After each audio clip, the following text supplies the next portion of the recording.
قال لك النادي الاهلي اترفض طلبه من اللجنه الاولمبيه. يا اهلا وسهلا، يا اهلا وسهلا بالعك.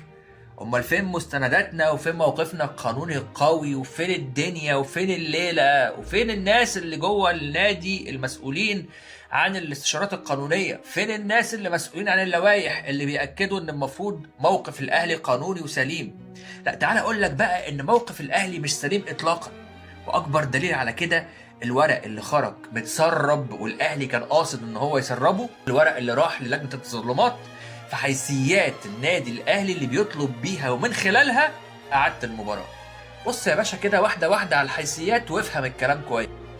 اول حيثيه بيقول لك ايه؟ بيقول لك النادي الاهلي تواصل مع اتحاد الكره وتم وعد النادي الاهلي ان هيكون في حكام اجانب للمباراه من اتحاد الكره. حلو جدا يا باشا. هل عندك خطاب رسمي مفيد من اتحاد الكره بيقول لك والله انا ان شاء الله هيكون في حكام اجانب؟ لا يا باشا. امال ايه الحكايه؟ قال لك بس اتصال تليفوني. اهلا وسهلا، اصل وعدني، اصل قالوا لنا. في اللوائح والقوانين مفيش قالوا لنا، في ورق ومستندات. ادي اول كده حيثيه بلح. طب تاني حيثيه، قال لك كلام وزير الشباب والرياضه ان هو اتدخل في الموضوع وطلب حكام اجانب من السعوديه، وبالفعل جم من السعوديه، لكن بعد كده هو شال ايده من القصه وقال كل واحد يشيل شيلته وكل واحد مسؤول عن قراراته. طب صباح الفل، هو كده كده وزير الشباب والرياضه اصلا مش منوط بيه انه يتدخل. الراجل اتدخل وحاول يحل ازمه وبعد كده خلع، ده حوار تاني. لكن في الاول وفي الاخر ما هوش طرف في الموضوع اساسا. فالحيثيه اللي انت مقدمها دي مقدمها بناء على ايه؟ عشان تقول والله اهو كان في حكام اجانب جايين؟ ما علينا. في الاول وفي الاخر دي ما تعتبرش حيثيه اصلا وغير معتد بها. تاني حاجه. طب تالت حاجه، قال لك في خطاب اتبعت بين رابطة الأندية المصرية لاتحاد الكرة بيطالب فيه بحكام أجانب لمباريات الأهلي وبيراميدز والأهلي والزمالك وبيراميدز، وقال لك إن هم هيتحملوا كل التكاليف. حلو جدا، أهلا وسهلا. لكن اتحاد الكرة أصر على إن هو يكون فيه حكام مصريين. طيب برضو خلينا ده كله ماشيين في اللوائح والقوانين. لائحيا هل يجوز رابطة الأندية تفرض على اتحاد الكرة تعيين حكام بعينهم؟ لا.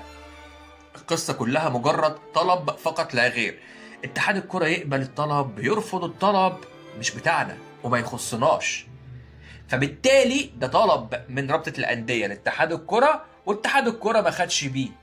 لكن ما يعتدش بيه برضه انه حيثية او ورقة مهمة او ضغط الاهلي ممكن يضغط بيها قضائيا على اي حد. فادي تالت حيثية بلح. الرابعة بقى، قال لك تصريحات ايهاب الكومي عضو مجلس ادارة الاتحاد السابق اللي قال فيها في التلفزيون ان الدوري بيحاولوا ان هم يوجهوه تجاه بيراميدز بكل الطرق والوسائل. حلو جدا. اللي بعديها توقف بسبب الكلمتين دول، واللي بعديها خرج وقال انا ما كنتش اقصد الكلام بمعناه زي ما انتوا فهمتوه وانتوا فهمتوا كلامي غلط. طب هل في مستندات او ورق او الراجل ده قدم بلاغ رسمي بيتهم فيه حد بالفساد او ايا كان؟ لا. كل القصه عباره عن لقاء تلفزيوني. هل اللقاء التلفزيوني ده يكون سند قانوني للنادي الاهلي او يعتد بيه قدام اي جهه؟ ابدا، بلح. طيب هل في حاجه تانية الاهلي ممكن يقدمها؟ مفيش. هل في اي اوراق، اي حاجه تاني الاهلي يمتلكها عشان خاطر يقدمها لجنه اولمبيه او تظلمات او حتى في المحكمه الرياضيه الدوليه؟ مفيش، بلح. هل ده معناه ان احنا عايشين في وسط رياضي نظيف وجميل والدنيا مزهزهه وحلوه؟ ابدا. الفساد في كل حته والاهلي بيتفرم بقاله سنين والدنيا معانا خربانه. لكن واضح جدا ان اللي خد القرار خده غلط وقدروا غلط. النادي الاهلي موقفه سيء. النادي الاهلي بالتسريبات اللي خرجت من داخل النادي بالاوراق اللي الاهلي بعتها لجنه التظلمات دي بتقول ان احنا موقفنا منيل بنيله، ولا حيثيه من الحيثيات اللي الاهلي بعتها دي يعتد بيها قضائيا لا داخل مصر ولا خارج مصر، لان للاسف الناس دي ليها لوائح وقوانين ماشيه عليها. فحضرتك اللوائح والقوانين معاك هتحط صباعك في عين التخين، مش معاك مش هيحصل. إذا واضح جدا جدا إن اللي خد القرار ده خده بشكل عشوائي، بشكل غير مدروس. أيا كان مين المسؤول لازم يطلع ويعتذر، لأن المصيبة والنايبة السوداء إن النادي الأهلي أصلا في اتجاهين دلوقتي داخل النادي. اتجاه بيقول لك لو التظلمات ما أنصفتش الأهلي وأقرت بتوقيع العقوبة على النادي الأهلي، اذا وقتها الاهلي قدامه حلين، يا اما يلعب بالناشئين كاعتراضا منه بقى ان على اللي حصل معاه، وان هو يحاول يوقع المسابقه بقى وما يكونش فيه اعلانات ولا رعايات ولا اي حاجه، او ان هو يلعب بالفريق الكبير ويضيع الفرصه على الناس دي كلها وما يديش الدوري البيراميدز بسهوله وينافس، ولعل وعسى يمكن ربنا يكرمه. دول الاتجاه. اما الاتجاه الثالث، فكره ان هو ينسحب من الدوري، ده مش موجود اصلا، مش متاح، مش بيتناقش على الترابيزه اساسا. ادي الدنيا وادي الليله وادي الموقف بتاع النادي الاهلي.